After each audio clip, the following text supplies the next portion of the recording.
أعوذ بالله من الشيطان الرجيم నేను శపించబడిన బహిష్కరించబడిన శైతాన్ నుండి రక్షణ పొందటానికి అల్లాహ్ శరణు వేడుకు. قالوا يا شعيب أصلاتك تأمرك أن نترك ما يعبد آباؤنا أو أن نفعل في أموالنا ما نشاء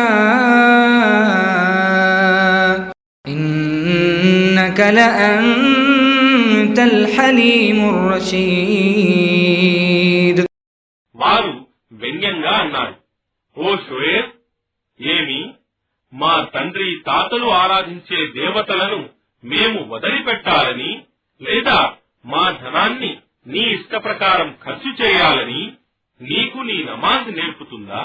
అయితే నిశ్చయంగా ఇక నీవే చాలా సహనశీలుడవు, ఉదాత్తుడవు.